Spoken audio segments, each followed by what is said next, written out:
such an asshole. All right, we have a video request, and if you have a request, send it to assholeconsulting.com. I've been wanting to open up my dental office, for quite some time now, but I'm having second thoughts. As I sat eating my dinner at my usual spot, I noticed two new busboys.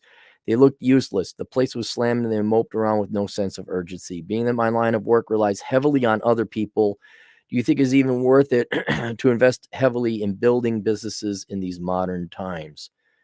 I said, how many employees would you hire and what would their jobs be?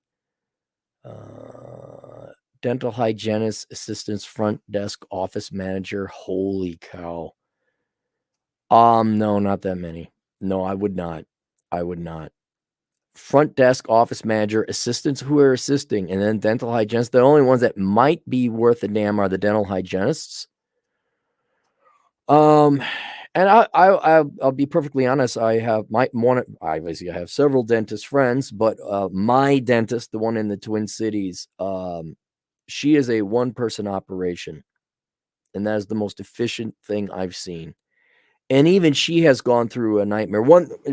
I know it doesn't address the general question: should one set up a business in the United States? Obviously, that would depend. I would lean towards no, especially the more people you rely upon and the nature of the work. But the biggest problem, and here's any business venture you're kicking around pursuing, you want to find a way it's not going to work, conclusively not going to work, so you don't waste your time anymore. This is why I always say, well, trial run this, trial run that, figure out what the critical key components of your business are, and see if there's a way to figure out, oh, I'm going to make widgets. Well, you need plastic to make your widgets. Look at the plastic supplier. The problem she ran into was the build out. It was atrociously expensive having it built out, having all the dental stuff. Like, you're going to have to buy another building, or at least another building where preferably a dentist is already there and looking to retire and get rid of the building, or get rid of the lease or the leasehold improvements. That was shocking to me how expensive it was. And it was cost prohibitive. So check that out. And then it sounds like you're running a very large business if you have assistants and a front desk. Is there a way you could do a one-man shop? This gal, she has her husband help out. I mean, she could do it on her own. It's pretty hard. But and here's the general policy I have. Like, I want to avoid hiring people with all my might. I don't want to do payroll. I don't want to do your health insurance. I don't want to deal with you. I mean, shoot, I've had that policy 10 years ago, probably even 15 years ago. This is before the Zoomer work ethic came about, which legitimately, understandably so, because the boomers were lying to generations before you. So I understand. Everyone deserves each other at this point. But as it pertains to you, I would start real small. See if you could do a one-man shop. I've always had a business idea like, hey, we'll just do cleaning for $50 a pop cash. Like, even avoid, just hey, we'll do your cleaning. Bada boom, bada bing, in and out. And oh, we got to go. And I don't know. You run your business how you want in terms of what you're going to offer. But I would really first figure out what it's going to cost to get a building. Second, can you do it by yourself? Because I can almost guarantee you, with assistants and an office manager, these are not highly paid people. I know where you live, not in that sense. I know you're in a leftist area where already, it's bad enough in conservative, Republican, not Democrat areas, but the entitlement in that state you're in, holy cow.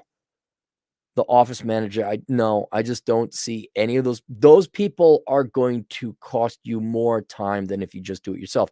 I know a lawyer, very successful lawyer, and successful ladies. You can be successful if you choose, ladies. A very successful lawyer. She just doesn't even bother with a what do they call them? Paralegal. Because the staff, or as an assistant, there's a difference. A paralegal is not your secretary.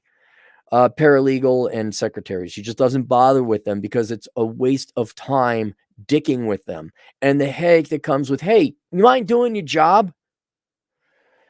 And then turnover. I would just do it yourself if you could. Find a way to do it.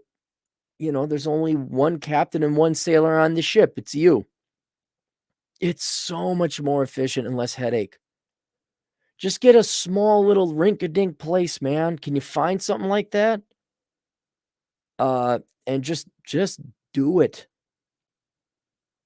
I've also had the idea of like getting a van and driving out and just doing cleanings. I don't know, the product suite of the dental industry.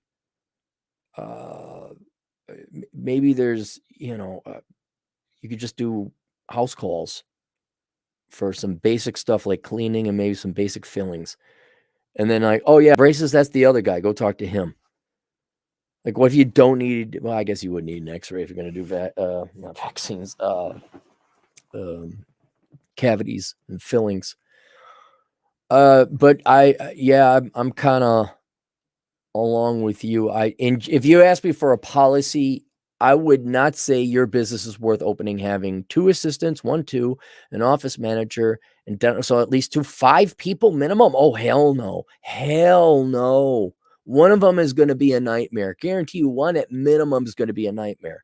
My solution to you, I'm not saying don't start your business. Is there a way you could just be a one-man shop? A one-man dental shop? And then coincidentally also concurrently go out and look up, research what it's going to cost to set up a dental office. But I'd be doing like 1 chair, just the smallest square footage possible. And just really, if you could fit into like a little hut, and hell, even do your basement. Like, nope, I'm not really. Could you do your basement?